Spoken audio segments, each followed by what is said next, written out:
మహాపాశుపతాస్త్రాగ్ని నిర్దగ్ధాసుర సైనిక. అమ్మవారు మహాపాశుపతాస్త్రాగ్ని నిర్దగ్ధ అంటే దహించబడినటువంటి అసుర సైన్యాన్ని కలిగి ఉందంట. మహాపాశుపతాస్త్రం ఎవరిదండి? పరమేశ్వరుడిది. అమ్మవారు ఇంతకు ముందు ఎవరిని ప్రయోగించారు? నారాయణ దశాకృతి.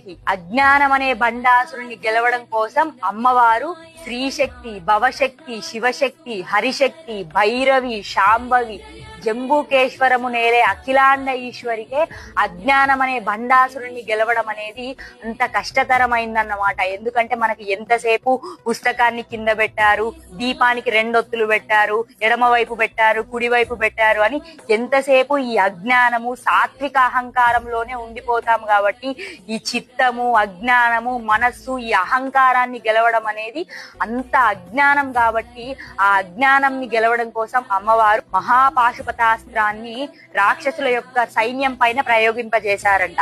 మహాపాశుపతాస్త్రాన్ని నిర్దగ్ధాసుర సైనిక. శ్రీమాత్రే నమః.